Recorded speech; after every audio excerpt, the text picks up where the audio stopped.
Hello and welcome back to my channel the science class. मैं Pratima class 9th के chapter 2 को लेकर के आगे बढ़ूंगी। तो आपका चैप्टर 2 क्या है? Is matter around us pure. Chapter first में हमने मैटर के बारे में अच्छी तरह से पढ़ लिया और चैप्टर 2 में हम वही उसी मैटर के बारे में पढ़ेंगे कि क्या हमारे चारों ओर जो मैटर पाए जाते हैं वो कितने शुद्ध हैं, वो कितने प्योर हैं। तो हमने चैप्टर फर्स्ट का थोड़ा सा रिवीजन करते हैं। सबसे पहली बात कि मैटर होता क्या है। तो मैटर क्या होता है? जो कुछ द्रव्यमान रखता है और स्पेस घेरता है, ठीक है। Matter which have a mass and occupy some space is called matter. तो फर्स्ट चैप्टर में हमने मैटर को किस बेस पे पढ़ा था? 2 पार्ट में क्लासिफाई करके पढ़ा था। On the basis of physical properties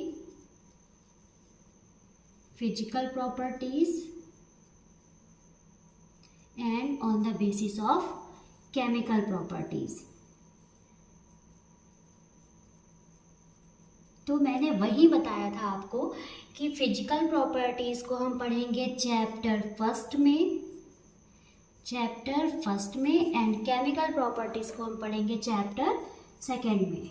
तो हमने फिजिकल प्रॉपर्टीज़ के बेस पे इसको पढ़ लिया है और चैप्टर 2 में हम मैटर को पढ़ेंगे केमिकल प्रॉपर्टीज़ के बेस पे, ठीक है। तो केमिकल प्रॉपर्टीज़ के बेस पे पढ़ेंगे तो मैटर को हम डिवाइड करते हैं 2 पार्ट में। पहला तो है प्योर सब्सटेंस, दूसरा है इम्प्योर सब्सटेंस, ठीक है। और प्योर सब्सटेंस को हम सब डिवाइड करते हैं elements and compounds. Then element को डिवाइड करते हैं मेटल, नॉन मेटल और मेटेलॉइड में देन इम्प्योर सब्सटेंस डिवाइड होता है। ये डिवाइड नहीं, इम्प्योर सब्सटेंस में क्या आता है? मिक्सचर। और मिक्सचर को हम डिवाइड करते हैं 2 पार्ट में।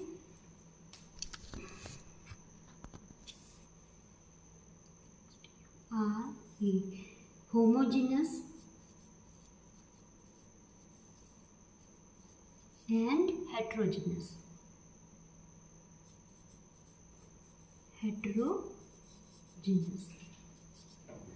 तो यहाँ पे हम सबसे पहले प्योर सब्सटेंस के बारे में डिटेल से स्टडी करेंगे, उसके बाद हम इम्प्योर सब्सटेंस पे जाएंगे, ठीक है।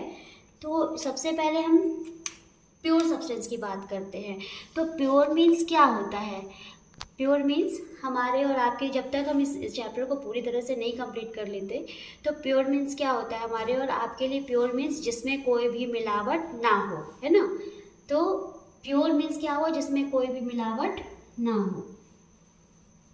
तो कॉमन पीपल के हिसाब से प्योर सब्सटेंस क्या होता है?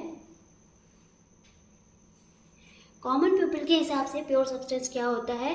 Pure means without any adulteration और फ्री फ्रॉम अनवांटेड इम्प्योरिटीज। क्या हुआ ये? प्योर सब्सटेंस मतलब free from unwanted impurities and without any adulteration is called pure substance. मतलब जो दूध है और घी है वो हमारे और आपके हिसाब से क्या है? प्योर है।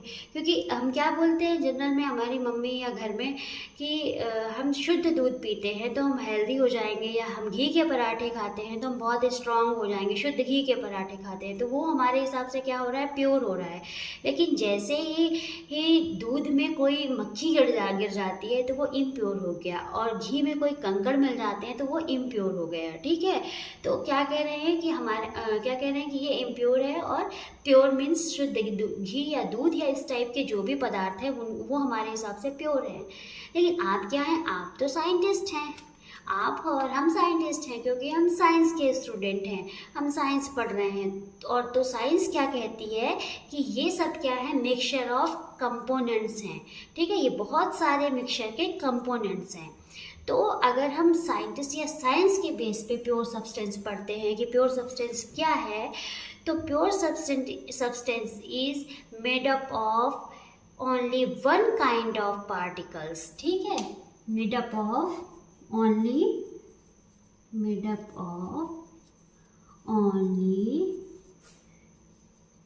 one kind of particles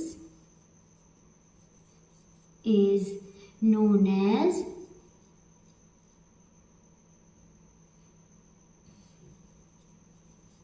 pure substance. जैसे example gold, oxygen, carbon dioxide और H2O एक्स्ट्रा।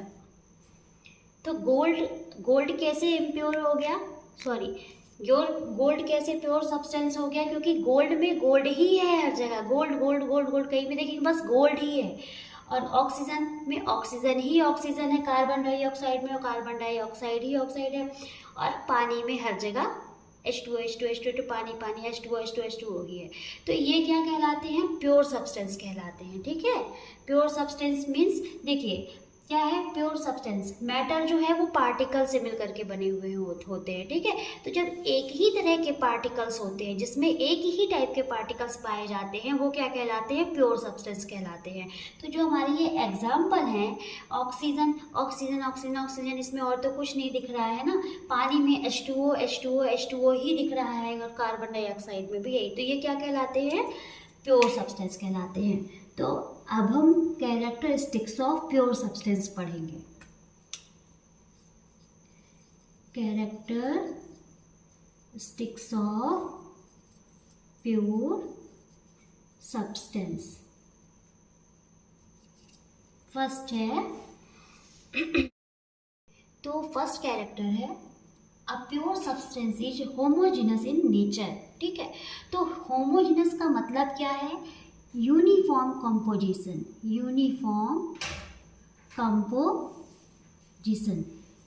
ठीक है।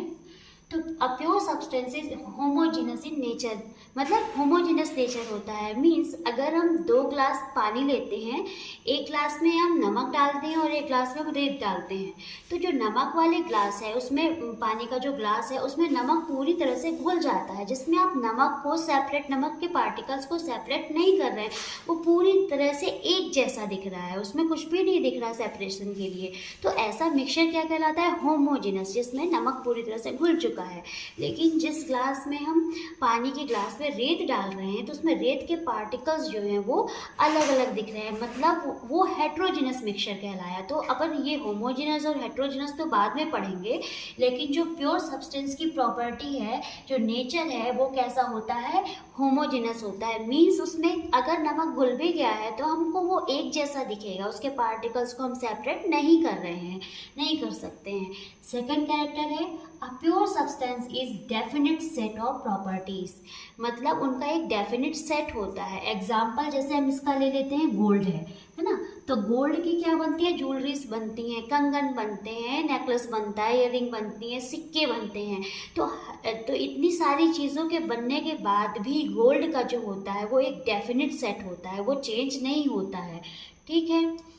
थर्ड क्या है, can not be separated into other kind of matter by physical process, मतलब कहने का कि जो प्योर सब्सटेंस होते हैं वो फिजिकल प्रोसेस के द्वारा या भौतिक विधियों के द्वारा और छोटे और मैटर के भागों में डिवाइड नहीं किए जा सकते हैं, मतलब सेपरेट नहीं किए जा सकते हैं, ठीक है। Can not be separated into other kinds of matter by physical process. Means अगर पानी है तो हम हाथ डाल के ऑक्सीजन बाहर नहीं कर पाएंगे, हाइड्रोजन को अलग कर दें, ऑक्सीजन को अलग कर दें, ऐसा नहीं हो पाएगा। ना ही हम पानी को उबाल करके सोचें कि हाइड्रोजन को हम अलग फेंक दें और ऑक्सीजन को अलग ले लें, तो ये पॉसिबल नहीं है। फिजिकल प्रोसेस के थ्रू हम प्योर सब्सटेंसेस को सेपरेट नहीं कर सकते।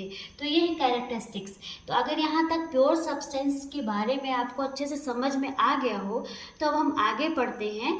प्योर सब्सटेंसेस को अभी हमने फ्लो चार्ट में देखा कि 2 पार्ट्स में सब डिवाइड किया गया है, एलिमेंट्स और कंपाउंड्स। तो अब हम आगे एलिमेंट्स के बारे में।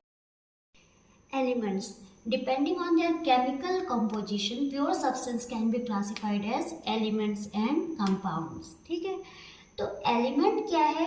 A form of matter which can not be broken down into simpler substance by chemical reactions. ठीक है, जिनको केमिकल प्रोसेस के थ्रू या केमिकल रिएक्शंस के थ्रू और छोटे या सिंपल सब्सटेंसेस में डिवाइड नहीं किया जा सकता, वो क्या कहलाते हैं? एलिमेंट्स कहलाते हैं।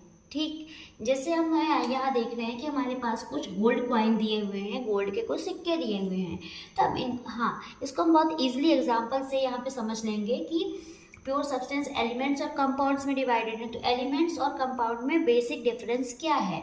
तो क्या है, जैसे हमारे पास कोई गोल्ड कॉइन है, तो गोल्ड कॉइन है तो उसमें जब अपन उस मैटर को देखेंगे तो उसमें वो केवल गोल्ड पार्टिकल से ही मिल करके बना हुआ है। मतलब गोल्ड कॉइन के अंदर केवल गोल्ड पार्टिकल्स ही हैं, कितना भी आप इसको तोड़ोगे तो आपको गोल्ड पार्टिकल ही मिलेंगे।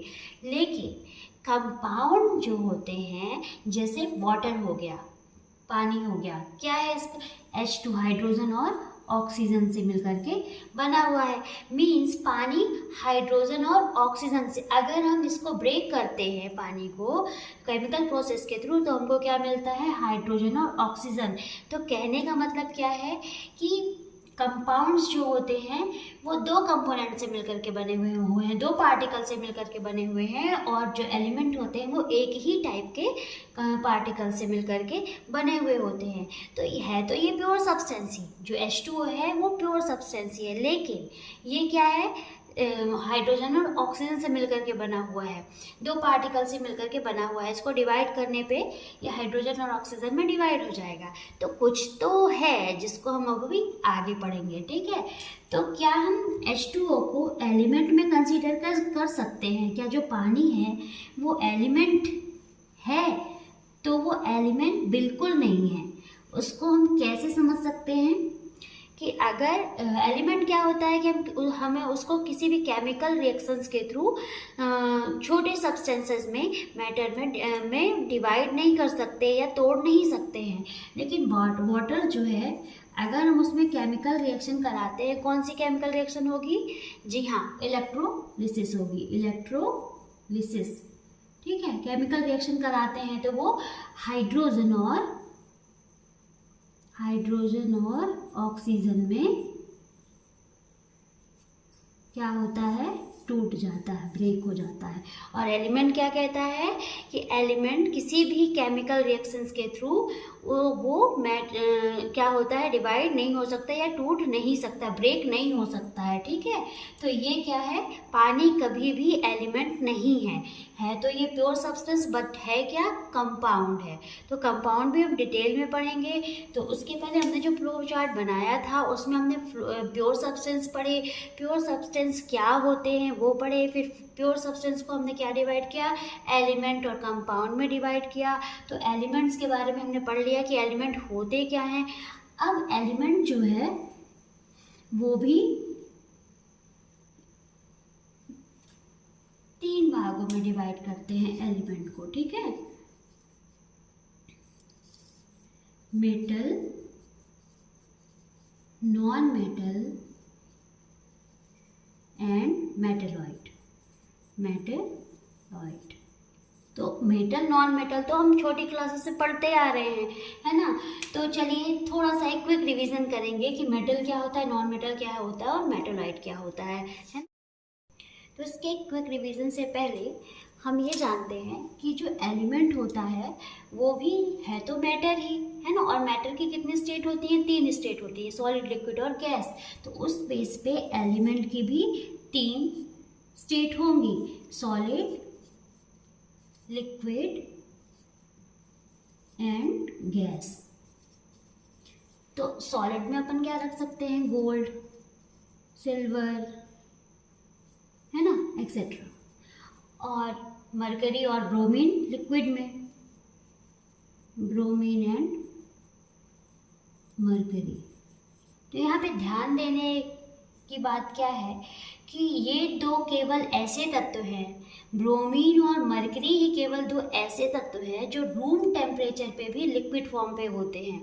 अब आप कहोगे गोल्ड को भी तो हम लिक्विड फॉर्म में करके ज्वेलरीज बनाते हैं, लेकिन ये रूम टेम्परेचर पे लिक्विड फॉर्म में रहते हैं, ना कि ये। ठीक है, तो ब्रोमीन और मरकरी ही मात्र दो ऐसे तत्व हैं जो रूम टेम्परेचर पे भी लिक्विड फॉर्म में पाए जाते हैं। तो और गैस क्या हो गई, गैस में हाइड्रोजन, ऑक्सीजन, नाइट्रोजन। ठीक है, तो एलिमेंट्स में क्या क्या हो गए, सॉलिड, लिक्विड, गैस में ये क्या हो गई, सॉलिड में गोल्ड, सिल्वर और जो आपकी सॉलिड धातुएं हो गई वो हो गई, लिक्विड में ये हो गए और गैसेस में ये हो गए। तो फिर on next on the basis of chemical composition या केमिकल प्रॉपर्टीज, एलिमेंट्स 3 टाइप्स में डिवाइड हुए, मेटल, नॉन मेटल और मेटलॉइड्स। तो हमने अपने छोटी कक्षाओं में भी पढ़ा है कि जो मेटल होते हैं उनको पीरियोडिक टेबल में कहाँ रखा जाता है, नॉन मेटल को कहाँ रखा जाता है और मेटलॉइड को कहाँ रखा जाता है। जो एस ब्लॉक होते हैं वो मेटल हो गए, पी ब्लॉक जो हो गए वो नॉन मेटल हो गए और पी ब्लॉक के बीच ही आपको मेटलॉइड मिलेंगे। तो नेक्स्ट वीडियो में मैं आपको पीरियोडिक टेबल दिखा करके बताऊंगी कि मेटल कौन से हैं, नॉन मेटल कौन से हैं और मेटलॉइड कौन से हैं। इसके साथ ही मेटल की क्या प्रॉपर्टीज़ होती हैं, नॉन मेटल्स की क्या होती हैं और मेटलॉइड की क्या होती हैं, और ढेर सारे एग्जाम्पल देंगे, मेटल और नॉन मेटल में डिफरेंसेस पढ़ेंगे। तो आज के हमारे इस वीडियो में इतना ही। नेक्स्ट वीडियो और भी इंटरेस्टिंग होगा, तो उसके लिए आप मेरे पार्ट 2 को ज़रूर देखें। और अगर आपको मेरा ये चैनल पसंद आता है, मेरे ये पढ़ाए हुए कंटेंट पसंद आते हैं, तो लाइक करें, सब्सक्राइब करें और ज़रूरतमंदों को शेयर करें। Thank you.